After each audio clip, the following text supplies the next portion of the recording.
त्या म्हणाल्या मला दीड दमडीची, म्हणून मी होणार आहे का लगेच दीड दमडीची? तेलकट, बुरसटलेले. काय झालं? हे शब्द आहेत ना साधे, राग व्यक्त करण्यासाठी वापरले गेलेले शब्द. आता ह्याच्याऐवजी त्या बावळट किंवा मूर्ख म्हणाल्या असत्या तर काय फरक पडला असता? आणि मोठ्यांचं ऐकलं म्हणून आपण लहान होतो का हो? पण मोठ्यांचं सगळं बरोबर असतं असंही नाही ना जान्हवी. मला आपल्या बाळासाठी फॅमिली एकत्र हवी आहे. ती एकत्रच आहे. मध्ये मध्ये खटके उडणारच. एकदा क्लेन्झिंग झालं ना की माणसं जवळ येतात बाळा. बेबी आत्या कधीही काहीही विसरत नाही. श्रीच्या बाबतीत ती तसं नाही करणार. आणि त्यांनी श्रीला कधीच माफ केलं नाही तर? असं नाही होणार. हे बघ, हा सगळा बेबीच्या इगोचा खेळ आहे. तो ती किती लवकर सोडतीये त्यावर सगळं अवलंबून आहे. आई आजी पण हे बघ जान्हवी, श्री हर्ट झालेला आहे. त्याची बाजू न्यायी आहे. आणि बेबी जितकी हेकेखोर आहे ना, तत्वानं डिवचला गेला तर श्री सुद्धा तितकाच हेकेखोर आहे. तो इतक्या सहजपणे बधेल असं वाटत नाही.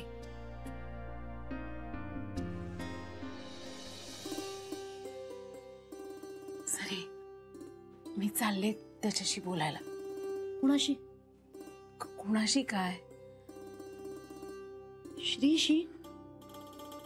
हो, येतेस माझ्या बरोबर? अगं, माझी 12 मिनिटच पूजा झाली आहे. अजून 28 मिनिटं बाकी आहेत ग. तू जाऊन ये. सरे, देवदेव करून काय झालं? काय झालंय ते बघू नकोस ताई. काय होणार आहे ते बघ. अत्यानंद महाराज सगळं काही नीट करतील. ताई, तू 2 मिनिटं डोळे बंद करून बस. अत्यानंद महाराजांचं स्मरण कर. ते सगळं काही नीट करतील. तू त्यांना सांग मी थकले. आता माझ्याकडून काहीही होणार नाही. सगळा चार्ज तुम्ही घ्या. तुम्ही सगळं ठीक करा. आणि मग तुला लगेचच प्रचिती येईल बघ. आतून असं गार गार आणि शांत वाटेल. हिरवळीवर बागडणाऱ्या एखाद्या लहान मुलीसारखी विहरशील तू. आणि तुला जाणवेल हे तेज तर अत्यानंद महाराजांचं आहे. आणि मग सगळं ठीक होईल.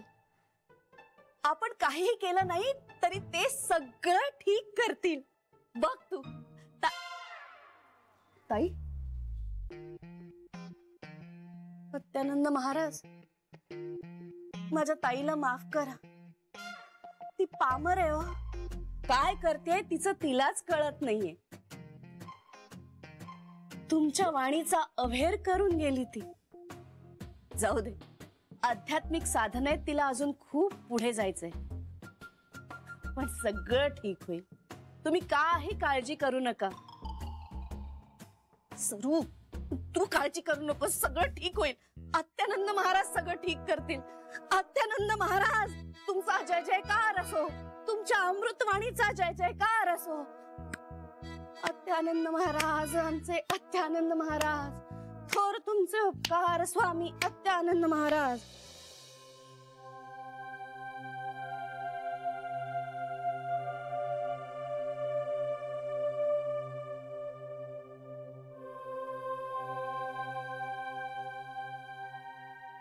काय झालं जान्हवी? माझ्या समोरचं चॅलेंज कधी संपतच नाही. हेच आयुष्य आहे. कशा आपल्या एक एक कल्पना गळून पडत असतात ना. परीकथेसारखं स्वप्न बघते मुलगी. एक दिवस तिच्या स्वप्नातला राजकुमार येईल आणि मग तिच्या आयुष्यातली सगळी दुःख संपतील. आणि मग राजा राणी सुखाने संसार करू लागले. असा ठरलेला शेवट.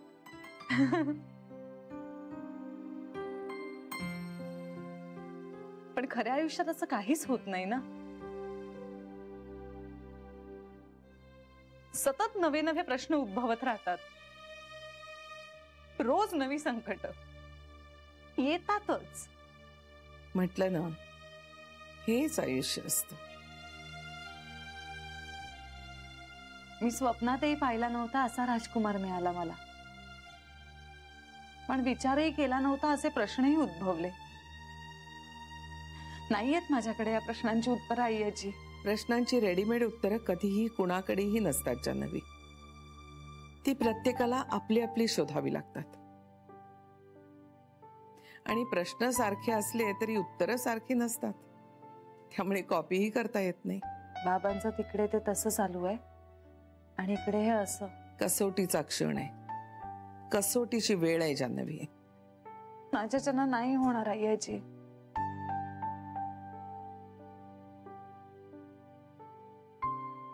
मी आहे ना तुझ्या पाठीशी. घाबरतेस कशाला? हे बघ, या लढ्यात तू एकटी नाहीयेस. ही तुझी आजे सासू कुणाशीही दोन हात करायला तयार आहे. अगदी ती माझी स्वतःची मुलगी असली तरी सुद्धा. मला यातलं काहीच नकोय याची. मला सगळे एकत्र असायला हवेत. तुला पाहिजे म्हणून सगळे एकत्र येणार नाहीत जान्हवी. पण मग आता कुणीच कधीच एकत्र येणार नाहीये का? येतील ना. ज्यावेळी त्यांना यायचं त्यावेळेस येतील. तोवर आपण काय करायचं? Weight and watch.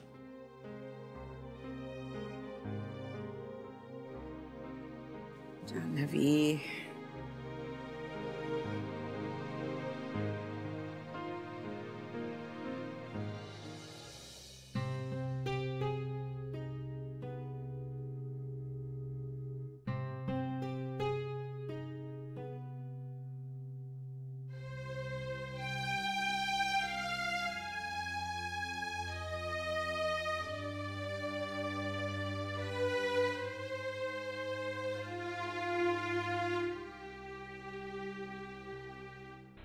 श्री, मला बोलायचंय तुझ्याशी. अरे, आमचं काहीच म्हणणं नाहीये. तुला योग्य वाटतं तसं कर ना. फक्त असं रागावू नकोस रे श्री.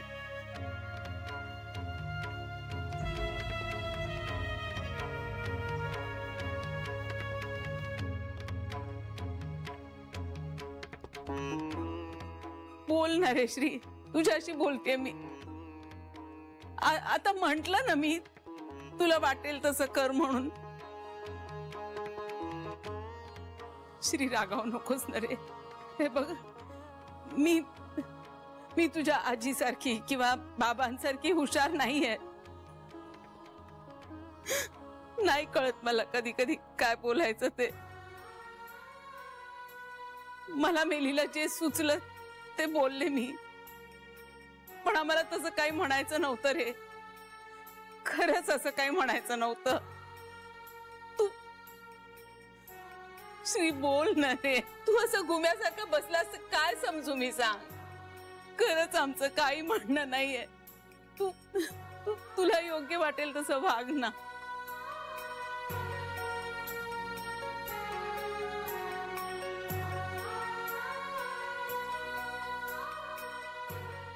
चांगल्या गाडीला खीळ बसली उगीच. कुणाची दृष्ट लागली आपल्या घरातल्या सुखाला कोणीच.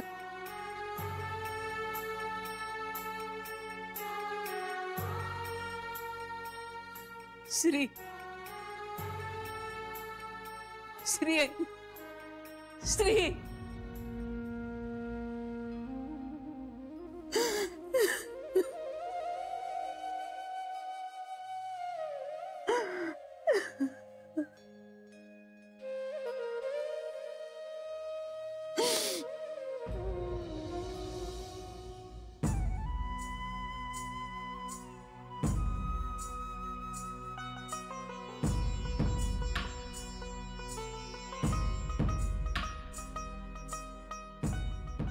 तुला तरी कळतंय का ग या आईचं मन?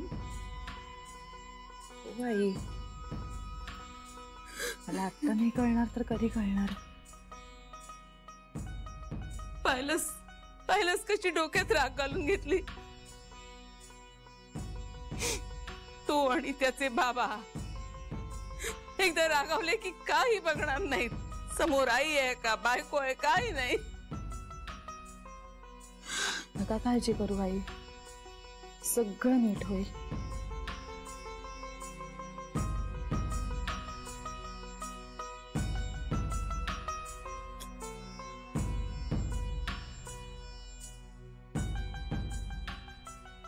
येते मी, नंतर बोलू सावकाश.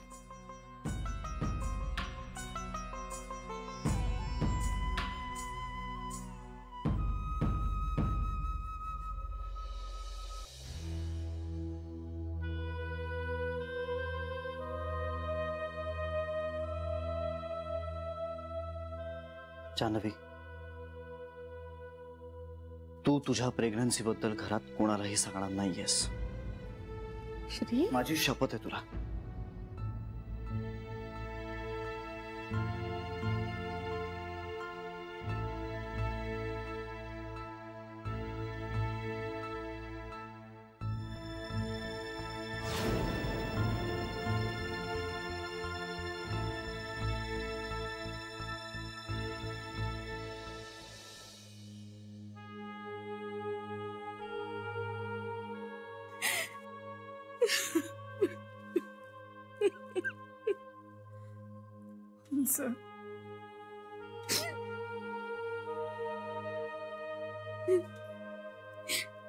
असं कसं बोलला ग मला तो?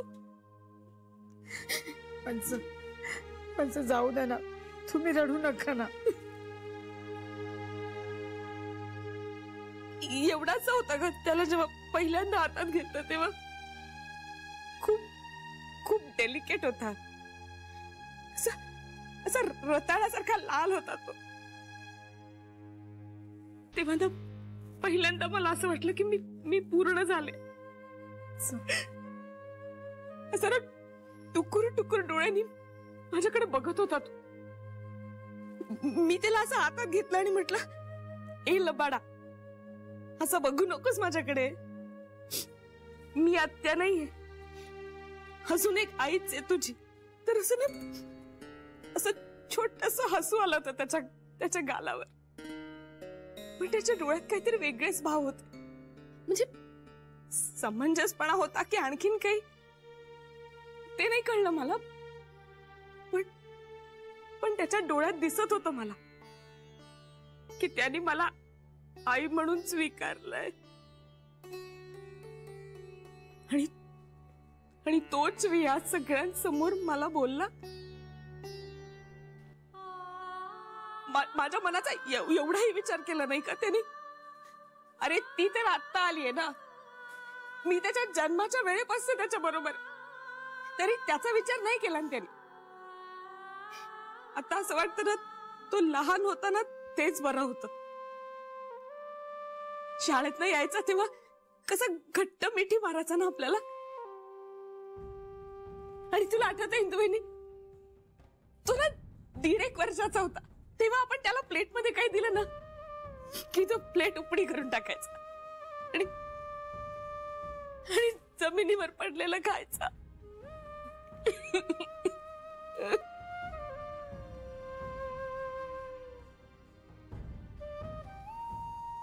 तो आजारी पडायचा तेव्हा किती घाबरायचो ना आपण. मी ना देवापुढे हात जोडायचे आणि त्याला सांगायचे की त्याचं सगळं दुःख मला मिळू देत आणि माझं सगळं सुख त्याला.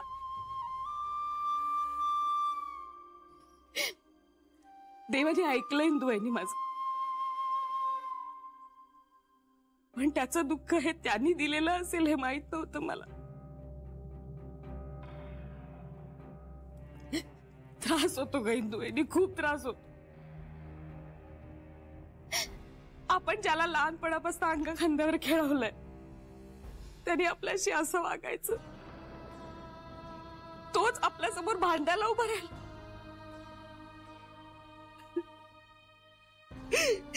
खूप त्रास होतो इंदुबाईंनी, खूप त्रास होतो.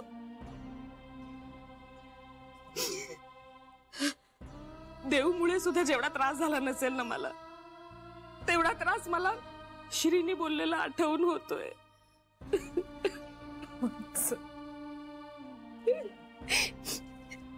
जान्हवीच्या आईसारखी वाटते. याच्यापेक्षा अवहेलना आणि अपमान काय असू शकतो एक बहिणी?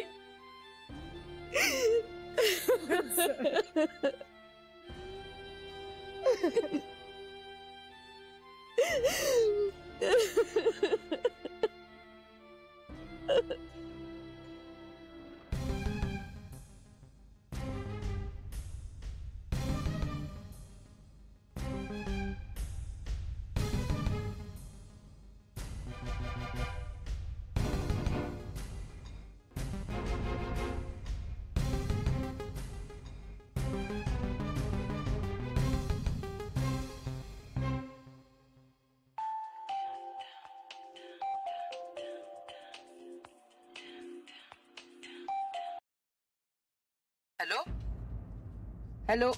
हा अगं मी बोलते जानू, मी बोलते. हा आई बोल. काय ग, बोलणं झालं का कशाचं? तुझ्या बाबांना तिकडे नेण्याविषयीचं? आई अजून तसं काही बोलणं नाही झालंय माझं. जानू काय ग? आई मी बोलते. कधी बोलतेस तू? मी बोलते आज जरा इथे गडबड आहे. गडबड काय मेली आयुष्यभराचीच आहे. तुला जन्म दिलेले वडील आहेत तुझे ते. आई हो हे सगळं मला मान्य आहे पण जरा महत्वाचं. त्यांच्यापेक्षा महत्वाचं आणखीन काय आहे? हे बघ उद्या घर सोडून निघून गेले ना तर मग आपण काही करू शकणार नाही. हातावर हात धरून बसावं लागेल टाळ कुठे. तुला काय बाई तळ हातावर झेलणारं सासर मिळाले. असं पेंट्या मात्र अनाथ होईल ना. आई प्लीज तू अशी सुतावरनं स्वर्ग नको गाठत जाऊस प्रत्येक वेळी. मी तुला म्हंटल ना मी बोलते. हे बघ तू जे काही बघशील ना ते लवकरात लवकर बघ.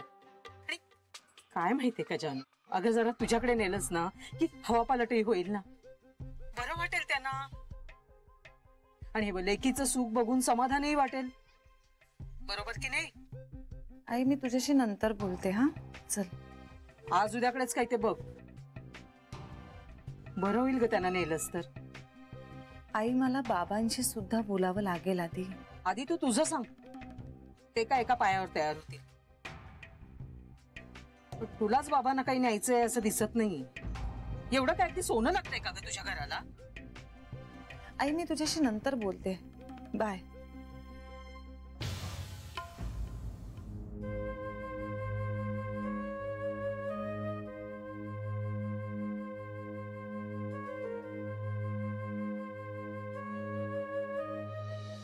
आई एक शब्द सुद्धा नाही बोलला सरे तो.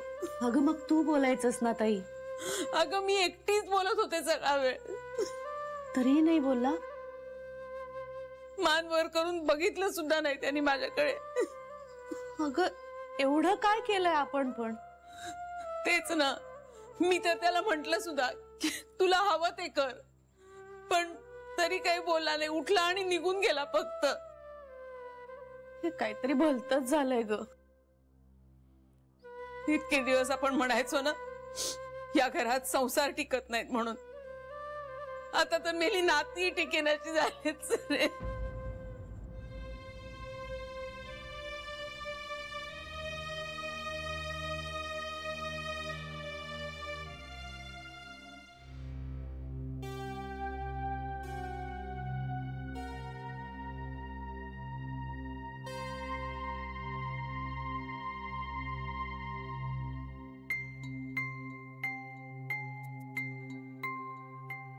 थँक्यू. चौथा कप आहे. शेवटचा. तू नर्वस असलास की चहा वाढतो तुझा श्री. असं झालाय चहा. ऐक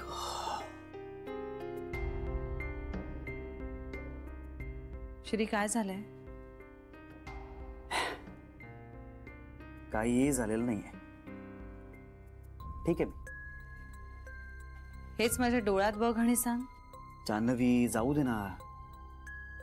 नको ना तोच विषय परत. तुझ्या डोक्यात तेच चालू आहे ना श्री. जाईल हळूहळू. श्री तुझी आई. ए आपण मस्त गाणी ऐकूया. हा तुझा मूड छान होईल. किंवा मी तुला एखाद्या गोष्टीचं पुस्तक वाचून दाखव. मी खूप पुस्तक आणलीत. एक पुस्तक रोज वाचायचं असं मी ठरवलेलं आहे. आपल्या बाळावर त्याचे चांगले संस्कार होतील. तू का वाचून दाखवणार? मला जमेल तसं वाचीन मी. असं कसं? आता तू आई होणार म्हणजे मी बाप होणार ना. मग माझं काही कॉन्ट्रीब्युशन असायला हवं की नाही? हा, अरे मी बाप म्हणून काही करायला हवं की नाही? श्री, तू मुलगाही आहेस कुणाचा तरी.